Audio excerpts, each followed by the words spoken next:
ਸਤਿ ਸ਼੍ਰੀ ਅਕਾਲ ਸਾਰਿਆਂ ਨੂੰ।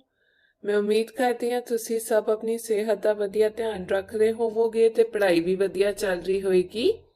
ਆਪਾਂ ਕਰ ਰਹੇ ਹਾਂ 5ਵੀਂ ਜਮਾਤ ਦੀ ਕਿਤਾਬ ਪੰਜਾਬੀ ਪੁਸਤਕ ਤੇ ਆਓ ਸ਼ੁਰੂ ਕਰਦੇ ਹਾਂ ਉਹਦਾ 14ਵਾਂ ਪਾਠ ਜੋ ਕਿ ਹੈ ਗੁਰੂ ਤੇਗ ਬਹਾਦਰ ਜੀ ਬਾਰੇ। ਗੁਰੂ ਤੇਗ ਬਹਾਦਰ ਜੀ ਸਿੱਖਾਂ ਦੇ 9ਵੇਂ ਗੁਰੂ ਸਨ। ਆਪ 6ਵੇਂ ਗੁਰੂ ਹਰਗੋਬਿੰਦ ਜੀ ਦੇ ਛੋਟੇ ਸੁਪੁੱਤਰ ਸਨ। ਆਪ ਦਾ ਜਨਮ ਮਾਤਾ ਨਾਨਕੀ ਜੀ ਕੁੱਖੋਂ 1 ਅਪ੍ਰੈਲ 1621 ਈਸਵੀ ਨੂੰ ਅੰਮ੍ਰਿਤਸਰ ਵਿਖੇ ਹੋਇਆ। ਆਪ ਜੀ ਨੇ 2 ਮਹਾਪੁਰਖਾਂ ਪਾਸੋਂ ਸਿੱਖਿਆ ਪ੍ਰਾਪਤ ਕੀਤੀ। ਬਾਬਾ ਬੁੱਢਾ ਜੀ ਨੇ ਆਪ ਨੂੰ ਘੋੜਸਵਾਰੀ ਅਤੇ ਸ਼ਸਤਰ ਵਿਦਿਆ ਵਿੱਚ ਨਿਪੁੰਨ ਕੀਤਾ। ਭਾਈ ਗੁਰਦਾਸ ਜੀ ਨੇ ਆਪ ਨੂੰ ਕਈ ਭਾਸ਼ਾਵਾਂ ਤੇ ਬਹੁਤ ਸਾਰੇ ਗ੍ਰੰਥਾਂ ਦੀ ਪੜ੍ਹਾਈ ਕਰਵਾਈ। ਤੇ ਇੱਥੇ ਦੱਸਿਆ ਗਿਆ ਹੈ ਵੀ ਸਾਡੇ ਜਿਹੜੇ 9ਵੇਂ ਗੁਰੂ ਨੇ ਗੁਰੂ ਤੇਗ ਬਹਾਦਰ ਜੀ, ਉਹਨਾਂ ਦਾ ਜਨਮ ਅੰਮ੍ਰਿਤਸਰ ਵਿਖੇ ਪਿਤਾ ਜੀ ਗੁਰੂ ਹਰਗੋਬਿੰਦ ਤੇ ਮਾਤਾ ਜੀ ਮਾਤਾ ਨਾਨਕੀ ਸੀ। ਤੇ ਆਪਨੇ 2 ਮਹਾਪੁਰਖਾਂ ਤੋਂ ਵਿਦਿਆ ਵਿਗਿਆਨ ਕੀਤੀ। ਇੱਕ ਸੀ ਬਾਬਾ ਬੁੱਢਾ ਜੀ ਜਿਨ੍ਹਾਂ ਨੇ ਘੋੜਸਵਾਰੀ ਤੇ ਸ਼ਸਤਰ ਵਿਦਿਆ ਸਿਖਾਈ ਤੇ ਦੂਜੇ ਸੀ ਭਾਈ ਗੁਰਦਾਸ ਜੀ ਜਿਨ੍ਹਾਂ ਨੇ ਆਪ ਨੂੰ ਬਹੁਤ ਸਾਰੀ ਭਾਸ਼ਾਵਾਂ ਸਿਖਾਈਆਂ ਅਤੇ ਬਹੁਤ ਸਾਰੇ ਗ੍ਰੰਥ ਵੀ ਪੜ੍ਹਾਏ। ਆਪ ਦਾ ਵਿਆਹ ਮਾਤਾ ਗੁਜਰੀ ਜੀ ਨਾਲ ਹੋਇਆ। ਗੁਰੂ ਗੋਬਿੰਦ ਸਿੰਘ ਜੀ ਆਪ ਦੇ ਸੁਪੁੱਤਰ ਸਨ। ਬਾਅਦ ਵਿੱਚ ਉਹ 10ਵੇਂ ਗੁਰੂ ਬਣੇ। ਗੁਰੂ ਤੇਗ ਬਹਾਦਰ ਜੀ ਬੜੇ ਸ਼ਾਂਤ ਸੁਭਾਅ ਦੇ ਮਾਲਕ ਸਨ। ਕਹਿੰਦੇ ਹਨ ਆਪ ਦਾ ਪਹਿਲਾ ਨਾਂ ਤਿਆਗਮਲ ਸੀ। ਆਪ ਬਹਾਦਰ ਵੀ ਬਹੁਤ ਸਨ। ਮੁਗਲ ਫੌਜਾਂ ਨਾਲ ਯੁੱਧਾਂ ਵਿੱਚ ਆਪ ਨੇ ਆਪਣੀ ਤੇਗ ਜਾਨੀ ਕਿ ਬਹਾਦਰੀ ਦੇ ਖੂਬ ਜੌਹਰ ਦਿਖਾਏ। ਉਦੋਂ ਗੁਰੂ ਹਰਗੋਬਿੰਦ ਜੀ ਨੇ ਇਹਨਾਂ ਨੂੰ ਤੇਗ ਬਹਾਦਰ ਨਾਮ ਦਿੱਤਾ ਕਿਉਂਕਿ ਗੁਰੂ ਜੀ ਨੇ ਆਪਣੀ ਬਹੁਤ ਬਹਾਦਰੀ ਦਿਖਾਈ ਸੀ ਮੁਗਲ ਫੌਜਾਂ ਨਾਲ ਲੜਨ ਲਈ। ਇਸ ਲਈ ਉਹਨਾਂ ਨੂੰ ਨਾਮ ਵੀ ਦੇ ਦਿੱਤਾ ਗਿਆ ਗੁਰੂ ਹਰਗੋਬਿੰਦ ਜੀ ਪੱਖੋਂ ਗੁਰੂ ਤੇਗ ਬਹਾਦਰ। ਅੱਗੇ ਚੱਲਦੇ ਹਾਂ। ਜਦੋਂ ਗੁਰੂ ਹਰਗੋਬਿੰਦ ਜੀ ਕੀਰਤਪੁਰ ਸਾਹਿਬ ਵਿਖੇ ਜੋਤੀ ਜੋਤ ਸਮਾਏ ਤਾਂ ਗੁਰੂ ਤੇਗ ਬਹਾਦਰ ਜੀ ਬਕਾਲੇ ਨਗਰ ਜਾ ਕੇ ਰਹਿਣ ਲੱਗੇ। ਇਹ ਸਥਾਨ ਜ਼ਿਲ੍ਹਾ ਅੰਮ੍ਰਿਤਸਰ ਵਿੱਚ ਹੈ। ਇੱਥੇ ਲਗਭਗ 20 ਸਾਲ ਇਕਾਂਤ ਵਿੱਚ ਰਹਿ ਕੇ ਆਪਨੇ ਭਗਤੀ ਕੀਤੀ। 8ਵੇਂ ਗੁਰੂ ਸ਼੍ਰੀ ਗੁਰੂ ਹਰਕ੍ਰਿਸ਼ਨ ਜੀ ਦੇ ਜੋਤੀ ਜੋਤ ਸਮਾਉਣ ਤੋਂ ਬਾਅਦ ਆਪ ਨੂੰ ਗੁਰੂ ਗੱਦੀ ਮਿਲੀ ਤੇ ਗੁਰੂ ਹਰਗੋਬਿੰਦ ਜੀ ਨੇ ਕੀਰਤਪੁਰ ਸਾਹਿਬ ਜਾ ਕੇ ਜੋਤੀ ਜੋਤ ਸਮਾਏ। ਪਰ ਉਸ ਤੋਂ ਪਹਿਲਾਂ ਉਹ ਬਕਾਲੇ ਨਗਰ ਜੋ ਕਿ ਹੈ ਅੰਮ੍ਰਿਤਸਰ, ਉੱਥੇ ਰਹਿ ਕੇ ਉਹਨਾਂ ਨੇ ਜ਼ਿਲ੍ਹਾ ਅੰਮ੍ਰਿਤਸਰ ਦੇ ਵਿੱਚ ਹੀ ਹੈਗਾ ਲਗਭਗ 20 ਸਾਲ ਤੱਕ ਆਪਣੀ ਭਗਤੀ ਕੀਤੀ। ਤੇ ਜਦ 8ਵੀਂ ਪਾਤਸ਼ਾਹੀ ਜੋਤੀ ਜੋਤ ਸਮਾ ਗਈ ਜੋ ਕਿ ਸੀ ਗੁਰੂ ਹਰਕ੍ਰਿਸ਼ਨ ਜੀ, ਉਸ ਤੋਂ ਬਾਅਦ 9ਵੀਂ ਪਾਤਸ਼ਾਹੀ ਨੂੰ ਗੁਰੂ ਗੱਦੀ ਮਿਲੀ। ਅੱਗੇ ਲਿਖਿਆ ਗੁਰੂ ਤੇਗ ਬਹਾਦਰ ਜੀ ਨੇ ਧਰਮ ਪ੍ਰਚਾਰ ਲਈ ਪੰਜਾਬ, ਜਿਸ ਵਿੱਚ ਹੁਣ ਵਾਲਾ ਹਰਿਆਣਾ ਅਤੇ ਹਿਮਾਚਲ ਪ੍ਰਦੇਸ਼ ਸ਼ਾਮਲ ਹਨ, ਦਿੱਲੀ, ਉੱਤਰ ਪ੍ਰਦੇਸ਼, ਬਿਹਾਰ, ਬੰਗਾਲ, ਅਸਾਮ ਹੁਣ ਵਾਲਾ ਜਿਹੜਾ ਹੈਗਾ ਤੇ ਬੰਗਲਾਦੇਸ਼ ਆਦਿ ਥਾਵਾਂ ਦੀਆਂ ਯਾਤਰਾਵਾਂ ਕੀਤੀਆਂ। ਆਪਨੇ ਆਨੰਦਪੁਰ ਨਗਰ ਦੀ ਸਥਾਪਨਾ ਕੀਤੀ। ਗੁਰੂ ਜੀ ਨੇ ਵੱਖ-ਵੱਖ ਰਾਗਾਂ ਵਿੱਚ ਬਾਣੀ ਦੀ ਰਚਨਾ ਕੀਤੀ। ਇਹ ਬਾਣੀ ਸ਼੍ਰੀ ਗੁਰੂ ਗ੍ਰੰਥ ਸਾਹਿਬ ਵਿੱਚ ਦਰਜ ਹੈ। ਸ਼੍ਰੀ ਗੁਰੂ ਗ੍ਰੰਥ ਸਾਹਿਬ ਦੇ ਅੰਤ ਵਿੱਚ ਦਰਜ ਆਪ ਦੇ ਸ਼ਲੋਕ ਬੜੇ ਪ੍ਰਸਿੱਧ ਹਨ। ਚਿੱਤਰਕਲਾ ਅਤੇ ਸੰਗੀਤ ਕਲਾ ਵਿੱਚ ਵੀ ਆਪ ਦੀ ਡੂੰਘੀ ਦਿਲਚਸਪੀ ਸੀ। ਹੁਣ ਗੁਰੂ ਤੇਗ ਬਹਾਦਰ ਜੀ ਬਾਰੇ ਦੱਸਿਆ ਜਾ ਰਿਹਾ ਹੈ ਵੀ ਧਰਮ ਦਾ ਪ੍ਰਚਾਰ ਕਰਨ ਲਈ ਉਹ ਕਿਹੜੀ ਥਾਵਾਂ ਗਏ ਤੇ ਆਪ ਦੇ ਅਨੁਸਾਰ ਇਹ ਬਹੁਤ ਜ਼ਰੂਰੀ ਸੀ ਵੀ ਸਭ ਦੇ ਵਿੱਚ ਪਿਆਰ ਵੰਡਿਆ ਰਹੇ। ਤੇ ਆਪ ਜੀ ਨੇ ਵੱਖ-ਵੱਖ ਰਾਗਾਂ ਵਿੱਚ ਵੀ ਬਾਣੀ ਦੀ ਰਚਨਾ ਕੀਤੀ ਹੈ ਤੇ ਇਹ ਬਾਣੀ ਸ਼੍ਰੀ ਗੁਰੂ ਗ੍ਰੰਥ ਸਾਹਿਬ ਵਿੱਚ ਵੀ ਦਰਜ ਹੈਗੀ ਹੈ। ਤੇ ਗ੍ਰੰਥ ਸਾਹਿਬ ਦੇ ਅੰਤ ਵਿੱਚ ਦਰਜ ਜਿਹੜੀ ਸ਼ਲੋਕ ਹੈਗੇ ਨੇ ਗੁਰੂ ਜੀ ਦੇ, ਉਹ ਬਹੁਤ ਪ੍ਰਸਿੱਧ ਨੇ। ਤੇ ਨਾ ਕੇਵਲ ਬਾਣੀ ਬਲਕਿ ਚਿੱਤਰਕਲਾ ਤੇ ਸੰਗੀਤ ਕਲਾ ਵਿੱਚ ਵੀ ਆਪ ਜੀ ਦੀ ਬਹੁਤ ਡੂੰਘੀ ਰੁਚੀ ਸੀ, ਦਿਲਚਸਪੀ ਸੀ। ਗੁਰੂ ਜੀ ਦੇ ਸਮੇਂ ਦੇਸ਼ ਵਿੱਚ ਮੁਗਲ ਬਾਦਸ਼ਾਹ ਔਰੰਗਜ਼ੇਬ ਦਾ ਰਾਜ ਸੀ। ਔਰੰਗਜ਼ੇਬ ਧਾਰਮਿਕ ਤੌਰ ਤੇ ਬੜਾ ਕੱਟੜ ਸੀ। ਉਹ ਜ਼ਬਰਦਸਤੀ ਲੋਕਾਂ ਨੂੰ ਮੁਸਲਮਾਨ ਬਣਾਉਣਾ ਚਾਹੁੰਦਾ ਸੀ। ਜੇ ਕੋਈ ਵਿਅਕਤੀ ਮੁਸਲਮਾਨ ਨਹੀਂ ਸੀ ਬਣਦਾ ਤਾਂ ਉਸ ਨੂੰ ਮੌਤ ਦੇ ਘਾਟ ਉਤਾਰ ਦਿੱਤਾ ਜਾਂਦਾ ਸੀ। ਇਸੇ ਕਾਰਨ ਇੱਕ ਵਾਰ ਕਸ਼ਮੀਰ ਦੇ ਕੁਝ ਪੰਡਤ ਦੁਖੀ ਹੋ ਕੇ ਗੁਰੂ ਜੀ ਕੋਲ ਆਏ। ਉਹਨਾਂ ਨੇ ਗੁਰੂ ਜੀ ਨੂੰ ਆਪਣੀ ਦੁੱਖ ਭਰੀ ਕਹਾਣੀ ਸੁਣਾਈ।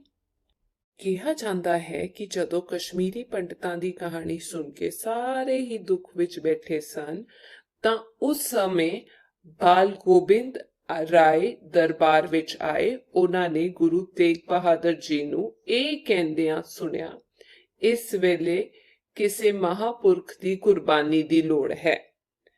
ਤਦ ਬਾਲ ਗੋਬਿੰਦ ਰਾਏ ਨੇ ਕਿਹਾ, ਆਪ ਤੋਂ ਵੱਡਾ ਮਹਾਪੁਰਖ ਕੌਣ ਹੋ ਸਕਦਾ ਹੈ। ਗੁਰੂ ਤੇਗ ਬਹਾਦਰ ਜੀ ਇਹ ਦਲੇਰੀ ਭਰਿਆ ਉੱਤਰ ਸੁਣ ਕੇ ਬੜੇ ਪ੍ਰਸੰਨ ਹੋਏ। ਉਹਨਾਂ ਦਾ ਤਾਂ ਪਹਿਲੇ ਹੀ ਵਿਚਾਰ ਸੀ ਕਿ ਨਾ ਕਿਸੇ ਨੂੰ ਡਰਾਉਣਾ ਚਾਹੀਦਾ ਹੈ ਅਤੇ ਨਾ ਕਿਸੇ ਤੋਂ ਡਰਨਾ ਚਾਹੀਦਾ ਹੈ। ਉਹ ਕਿਸੇ ਤਰ੍ਹਾਂ ਦੀ ਵੀ ਜ਼ੋਰ ਜ਼ਬਰਦਸਤੀ ਦੇ ਵਿਰੁੱਧ ਸਨ। ਇਸੇ ਲਈ ਉਹਨਾਂ ਨੇ ਪੰਡਤਾਂ ਨੂੰ ਕਿਹਾ ਉਹ ਹਾਕਮਾਂ ਨੂੰ ਦੱਸ ਦੇਣ ਕਿ ਜੇ ਗੁਰੂ ਤੇਗ ਬਹਾਦਰ ਜੀ ਮੁਸਲਮਾਨ ਬਣ ਜਾਣ ਤਾਂ ਉਹ ਵੀ ਬਣ ਜਾਣਗੇ। ਤਾਂ ਗੁਰੂ ਤੇਗ ਬਹਾਦਰ ਜੀ ਸਮੇਂ ਮੁਗਲਾਂ ਦਾ ਰਾਜ ਸੀ ਤੇ ਔਰੰਗਜ਼ੇਬ ਰਾਜਾ ਸੀ। ਹੁਣ ਔਰੰਗਜ਼ੇਬ ਬਹੁਤ ਹੀ ਕੱਟੜ ਰਾਜਾ ਸੀ। ਉਹ ਹਰ ਕਿਸੇ ਨੂੰ ਮੁਸਲਮਾਨ ਬਣਾਉਣਾ ਚਾਹੁੰਦਾ ਸੀ ਤੇ ਜੇ ਕੋਈ ਨਾ ਕਰਦਾ ਸੀ ਉਹਨੂੰ ਮੌਤ ਦੇ ਘਾਟ ਉਤਾਰ ਦਿੰਦਾ ਸੀ। ਤੇ ਇਸੇ ਕਾਰਨ ਕਸ਼ਮੀਰੀ ਪੰਡਿਤ ਬਹੁਤ ਦੁਖੀ ਸਨ ਵਿਚਾਰੇ ਤੇ ਉਹ ਮਦਦ ਲਈ ਗੁਰੂ ਜੀ ਕੋਲ ਗਏ। ਉਹਨਾਂ ਨੇ ਗੁਰੂ ਜੀ ਕੋਲ ਜਾ ਕੇ ਆਪਣੀ ਦੁੱਖ ਭਰੀ ਕਹਾਣੀ ਸੁਣਾਈ ਤੇ ਅੱਗੋਂ ਗੁਰੂ ਜੀ ਨੇ ਪੂਰੀ ਗੱਲ ਸੁਣ ਕੇ ਕਿਹਾ ਵੀ ਹੁਣ ਕਿਸੇ ਮਹਾਪੁਰਖ ਦੀ ਕੁਰਬਾਨੀ ਦੀ ਲੋੜ ਪਏਗੀ। ਇੰਨੀ ਦੇਰ ਨੂੰ ਜਿਹੜੇ ਬਾਲ ਗੋਬਿੰਦ ਰਾਏ ਜੀ ਸੀ ਉਹ ਆ ਗਏ ਉੱਥੇ ਤੇ ਉਹਨਾਂ ਨੇ ਆਖਿਆ ਵੀ ਤੁਹਾਡੇ ਤੋਂ ਵੱਡਾ ਮਹਾਪੁਰਖ ਕੌਣ ਹੋਏਗਾ। ਇਹ ਉੱਤਰ ਸੁਣ ਕੇ ਗੁਰੂ ਤੇਗ ਬਹਾਦਰ ਜੀ ਬਹੁਤ ਖੁਸ਼ ਹੋਏ ਕਿਉਂਕਿ ਉਹ ਤਾਂ ਪਹਿਲਾਂ ਹੀ ਵਿਰੁੱਧ ਸੀ ਵੀ ਕਿਸੇ ਨੂੰ ਦਬਾਇਆ ਜਾਏ ਜਾਂ ਕੋਈ ਡਰੇ। ਇਸ ਚੀਜ਼ਾਂ ਤੇ ਤਾਂ ਬਿਲਕੁਲ ਵਿਰੁੱਧ ਸੀ। ਉਹਨਾਂ ਨੂੰ ਜ਼ੋਰ ਜ਼ਬਰਦਸਤੀ ਬਿਲਕੁਲ ਪਸੰਦ ਨਹੀਂ ਸੀ ਤੇ ਉਹਨਾਂ ਨੇ ਫਿਰ ਕਸ਼ਮੀਰੀ ਪੰਡਤਾਂ ਨੂੰ ਕਿਹਾ ਵੀ ਜਾਓ ਜਾ ਕੇ ਰਾਜੇ ਨੂੰ ਦੱਸ ਦੋ ਵੀ ਜੇ ਤੂੰ ਗੁਰੂ ਤੇਗ ਬਹਾਦਰ ਜੀ ਨੂੰ ਮੁਸਲਮਾਨ ਬਣਾ ਦਿੰਦਾ ਹੈ ਤਾਂ ਅਸੀਂ ਸਾਰੇ ਮੁਸਲਮਾਨ ਬਣਨ ਨੂੰ ਤਿਆਰ ਹੈਗੇ ਨੇ। ਇਸ ਪਿੱਛੋਂ ਗੁਰੂ ਤੇਗ ਬਹਾਦਰ ਜੀ ਗੁਰੂ ਗੋਬਿੰਦ ਸਿੰਘ ਜੀ ਨੂੰ ਗੁਰਗੱਦੀ ਦੇ ਕੇ ਦਿੱਲੀ ਲਈ ਚੱਲ ਪਏ। ਦਿੱਲੀ ਦੇ ਰਾਹ ਵਿੱਚ ਹੀ ਉਹਨਾਂ ਨੂੰ ਗ੍ਰਿਫਤਾਰ ਕਰ ਲਿਆ ਗਿਆ। ਦਿੱਲੀ ਲੈ ਜਾ ਕੇ ਉਹਨਾਂ ਨੂੰ ਮੁਸਲਮਾਨ ਬਣਨ ਲਈ ਕਿਹਾ ਗਿਆ ਪਰ ਗੁਰੂ ਜੀ ਹਾਕਮਾਂ ਅੱਗੇ ਝੁਕਣ ਤੋਂ ਇਨਕਾਰ ਕਰ ਦਿੱਤਾ। ਇਸ ਕਾਰਨ ਉਹਨਾਂ ਨੂੰ 11 ਨਵੰਬਰ 1675 ਈਸਵੀ ਨੂੰ ਦਿੱਲੀ ਦੇ ਚਾਂਦਨੀ ਚੌਂਕ ਵਿੱਚ ਸ਼ਹੀਦ ਕਰ ਦਿੱਤਾ ਗਿਆ। ਚਾਂਦਨੀ ਚੌਂਕ ਵਿੱਚ ਇਸ ਸਥਾਨ ਤੇ ਹੁਣ ਸੀਸਗੰਜ ਸਾਹਿਬ ਨਾਂ ਦਾ ਬੜਾ ਸੁੰਦਰ ਗੁਰਦੁਆਰਾ ਬਣਿਆ ਹੋਇਆ ਹੈ। ਗੁਰੂ ਤੇਗ ਬਹਾਦਰ ਜੀ ਦੀ ਸ਼ਹੀਦੀ ਤੋਂ ਬਾਅਦ ਆਮ ਲੋਕ ਜ਼ੁਲਮ ਦੇ ਵਿਰੁੱਧ ਉੱਠਣੇ ਸ਼ੁਰੂ ਹੋ ਗਏ। ਗੁਰੂ ਤੇਗ ਬਹਾਦਰ ਜੀ ਦਾ ਇਹ ਪਵਿੱਤਰ ਸ਼ਬਦ ਸਾਰਿਆਂ ਨੂੰ ਮਹਾਨ ਸਿੱਖਿਆ ਦਿੰਦਾ ਹੈ। ਪੈ ਕਾਹੂ ਕਿਉ ਦੇਤ ਨਹਿ ਨਹਿ ਪੈ ਮਾਨਤ ਆਨ। ਤਾਂ ਇੱਥੇ ਦੱਸਿਆ ਗਿਆ ਵੀ ਗੁਰੂ ਤੇਗ ਬਹਾਦਰ ਜੀ ਗੁਰੂ ਗੋਬਿੰਦ ਸਿੰਘ ਜੀ ਨੂੰ ਗੁਰੂ ਗੱਦੀ ਦੇ ਕੇ ਦਿੱਲੀ ਵੱਲ ਨੂੰ ਤੁਰ ਪਏ ਤੇ ਰਸਤੇ ਵਿੱਚ ਹੀ ਉਹਨਾਂ ਨੂੰ ਗ੍ਰਿਫਤਾਰ ਕਰ ਲਿਆ ਗਿਆ। ਔਰੰਗਜ਼ੇਬ ਨੇ ਉਹਨਾਂ ਨੂੰ ਕਿਹਾ ਵੀ ਤੁਸੀਂ ਮੁਸਲਮਾਨ ਬਣ ਜਾਓ। ਉਹ ਕਿੱਥੇ ਮੰਨਣ ਵਾਲੇ ਸੀ ਸੌਖੇ ਕਿਤੇ। ਜਦੋਂ ਨਾ ਮੰਨੇ ਤੇ ਨਾ ਚੁੱਕੇ ਉਸ ਤੋਂ ਬਾਅਦ ਉਹਨਾਂ ਨੂੰ ਦਿੱਲੀ ਦੇ ਚਾਂਦਨੀ ਚੌਂਕ ਵਿੱਚ ਸ਼ਹੀਦ ਕਰ ਦਿੱਤਾ ਗਿਆ ਤੇ ਉਸੇ ਥਾਂ ਤੇ ਹੁਣ ਬੜਾ ਸੋਹਣਾ ਗੁਰਦੁਆਰਾ ਬਣਿਆ ਹੋਇਆ ਚਾਂਦਨੀ ਚੌਂਕ ਵਿੱਚ ਗੁਰਦੁਆਰਾ ਸ਼ੀਸ਼ਗੰਜ ਸਾਹਿਬ। ਤੇ ਗੁਰੂ ਤੇਗ ਬਹਾਦਰ ਜੀ ਦੀ ਸ਼ਹਾਦਤ ਤੋਂ ਬਾਅਦ ਆਮ ਲੋਕਾਂ ਵਿੱਚ ਵੀ ਜ਼ੁਲਮ ਦੇ ਖਿਲਾਫ ਖੜੇ ਹੋਣ ਦੀ ਹਿੰਮਤ ਆ ਗਈ ਤੇ ਗੁਰੂ ਤੇਗ ਬਹਾਦਰ ਜੀ ਦੇ ਆ ਜਿਹੜੇ ਸਿੱਖਿਆ ਹੈਗੀ ਹੈ, ਇਹ ਜਿਹੜੇ ਸ਼ਬਦ ਹੈਗੇ ਨੇ ਉਹ ਅੱਜ ਤੱਕ ਸਭ ਨੂੰ ਯਾਦ ਹੈਗੇ ਨੇ, ਜਿਹਦਾ ਅਰਥ ਹੈ ਜੋ ਕਿਸੇ ਨੂੰ ਡਰਾਵੇ ਨਾ ਅਤੇ ਨਾ ਹੀ ਉਹਨੂੰ ਕਿਸੇ ਦਾ ਭੈ ਹੋਵੇ ਜਾਂ ਕਿ ਡਰ ਹੋਵੇ। ਠੀਕ ਹੈ ਬੱਚਿਓ, ਅੱਗੇ ਚੱਲਦੇ ਹਾਂ। ਬਹੁਤ ਕੁਝ ਸਿੱਖਣ ਨੂੰ ਮਿਲਿਆ। ਹੁਣ ਕਰਦੇ ਹਾਂ ਔਖੇ ਸ਼ਬਦਾਂ ਦੇ अर्थ। सब तो पहला हैगा निपुण, ਜਿਹਦਾ अर्थ है माहर या फिर काम विच होशियार। जोर दिखाउने, हथ विखाउने या कमाल करके दिखाउणा। एकांत, जिथे होर कोई ना होवे या नविकले। कट्टर, ਇਹਨੂੰ ਆਪਾਂ ਕਹਿ ਸਕਦੇ ਹਾਂ ਹਟਿਆ ਜਾਂ ਫਿਰ ਜਿੱਦੀ ਜਾਂ ਫਿਰ ਬਹੁਤ ਪੱਕਾ। ਜ਼ਬਰਦਸਤੀ, जोरावरी, वदीकी या फिर बदोबदी। मौत दे घाट उतार देना, जानों मार देना या फिर कत्ल कर देना। आगे हैगा पाठ अभ्यास। पहला प्रश्न है दसो ऊड़ा। गुरु तेग बहादुर जी ने केड़े दो महापुरखों तो सिक्ख्या हासिल की सी? इत्थे लिख दिंदे हां। गुरु तेग बहादुर जी ने बाबा बुड्ढा जी कोलों घोड़सवारी अते शस्त्र विद्या ते भाई गुरदास जी कोलों भाषावां ते बहुत सारे ग्रंथां दी पढ़ाई दी सिक्ख्या हासिल की। इत्थे लिखदे हां।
एड़ा प्रश्न गुरु जी दा पहला नां की सी?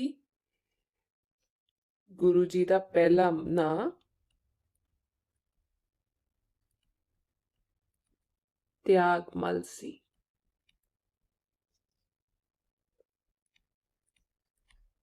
ईड़ी छेवें ते 8वें गुरु जी दा की नां सी? एदा उत्तर आपां इत्थे लिखांगे गुरु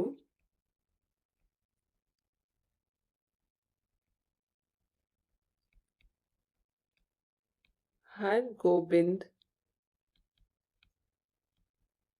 साहिब जी छेवें अते गुरु हर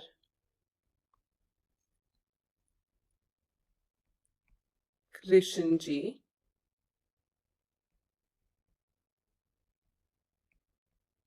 अठवें गुरु जी सन।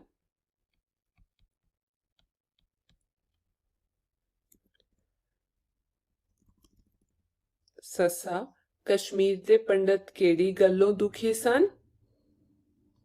कश्मीर दे पंडित औरंगजेब दे जुर्म तो दुखी सन क्योंकि वो जबरदस्ती लोकां नू मुसलमान बनाउणा चाहुंदा सी अते कोई व्यक्ति मुसलमान नहीं सी बनना चाहुंदा उसनू वो मौत दे घाट उतार दिंदा सी। तां आओ इत्थे लिखिए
ਕਿਉਂਕਿ ਉਹ ਲੋਕਾਂ ਨੂੰ ਜ਼ਬਰਦਸਤੀ ਇੱਕ ਤਾਂ ਮੁਸਲਮਾਨ ਬਣਾਉਣਾ ਚਾਹੁੰਦਾ ਸੀ ਅਤੇ ਜੇ ਕੋਈ ਵਿਅਕਤੀ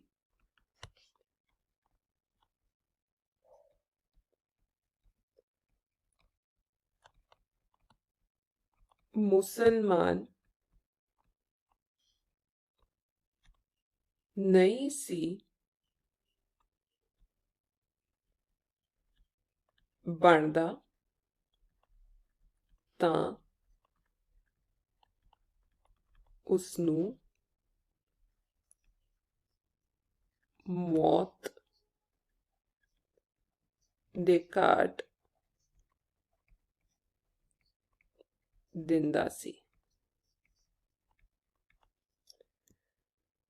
ਅਗਲਾ ਹੈਗਾ ਹੈ ਹਾਹਾ ਦਿੱਲੀ ਵਿੱਚ ਸੀਸਗੰਜ ਗੁਰਦੁਆਰਾ ਕਿਹਨਾਂ ਦੀ ਯਾਦ ਵਿੱਚ ਬਣਾਇਆ ਗਿਆ ਹੈ? ਇਹਦਾ ਉੱਤਰ ਆਪਾਂ ਇੱਥੇ ਲਿਖਾਂਗੇ।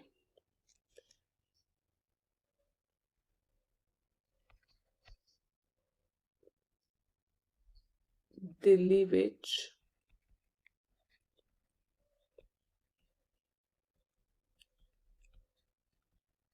ਸੀਸਗੰਜ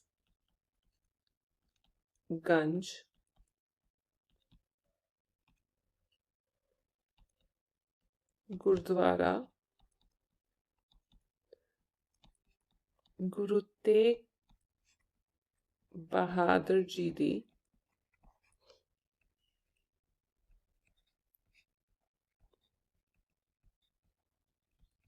ਸ਼ਹੀਦੀ ਦੀ ਯਾਦ ਵਿੱਚ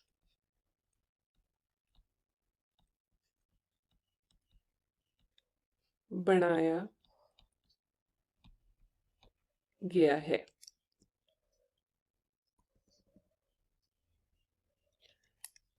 ਦੂਜਾ ਪ੍ਰਸ਼ਨ ਹੈ ਹੇਠ ਲਿਖੇ ਮੁਹਾਵਰਿਆਂ ਨੂੰ ਵਾਕਾਂ ਵਿੱਚ ਵਰਤੋ। ਜੋਤੀ ਜੋਤ ਸਮਾਉਣਾ, ਜੋੜ ਦਿਖਾਣਾ ਤੇ ਮੌਤ ਦੇ ਘਾਟ ਉਤਾਰਨਾ। ਸਭ ਤੋਂ ਪਹਿਲਾ ਹੈ ਜੋਤੀ ਜੋਤ ਸਮਾਣਾ। ਆਪਾਂ ਲਿਖਾਂਗੇ ਜਦੋਂ ਗੁਰੂ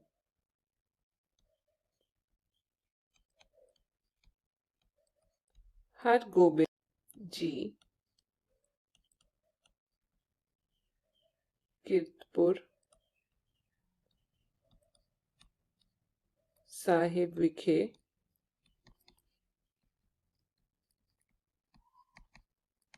ਜੋਤੀ ਜੋਤ ਸਮਾਏ ਤਾਂ ਗੁਰੂ ਤੇਗ ਬਹਾਦਰ ਜੀ ਬਕਾਲੇ ਨਗਰ ਜਾ ਕੇ ਰਹਿਣ ਲੱਗੇ। ਜੋਹਰ ਦਿਖਾਈ ਅਗਲਾ ਸੀ। ਆਪਾਂ ਲਿਖਾਂਗੇ ਮੁਗਲਾਂ ਨਾਲ ਯੁੱਧਾਂ ਵਿੱਚ ਆਪ ਨੇ ਆਪਣੀ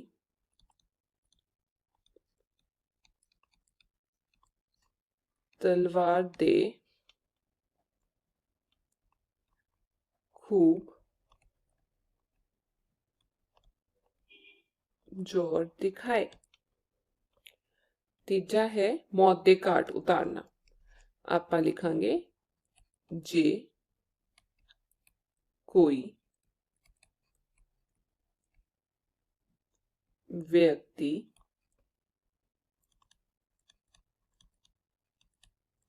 मुसलमान नहीं सी बनता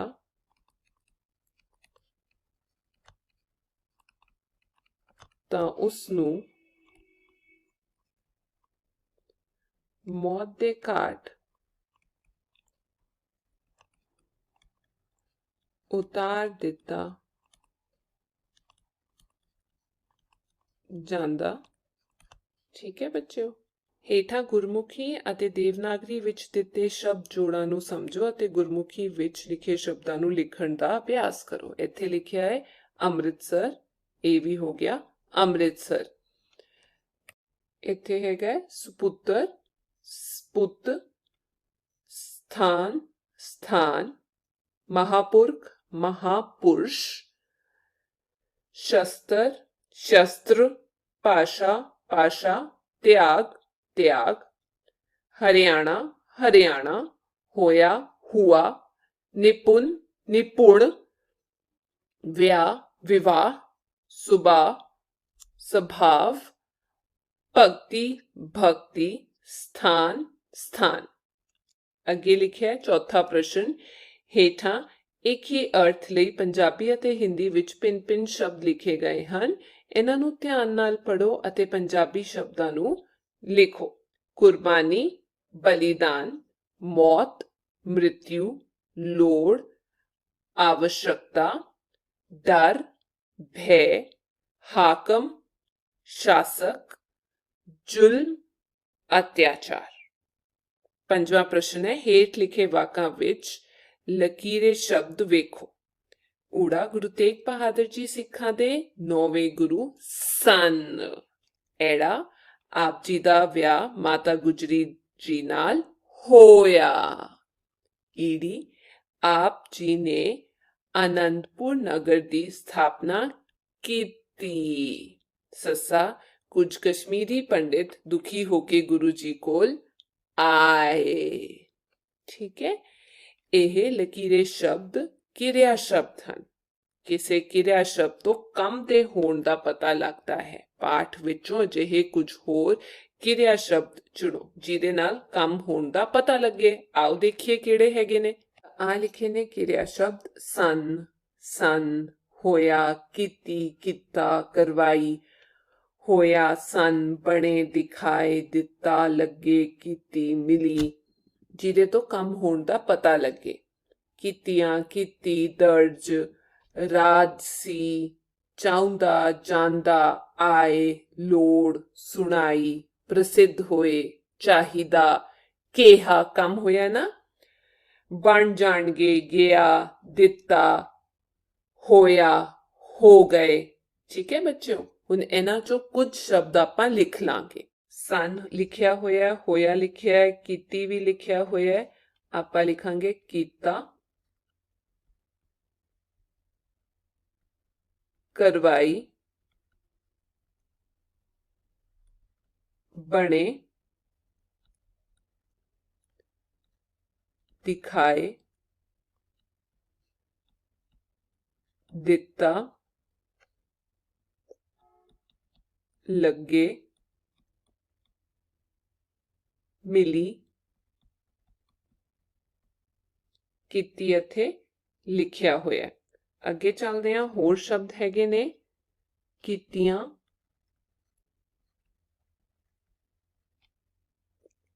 उस तो बाद आपां लिख सकते हां दर्ज, राज, सी, चाहुंदा,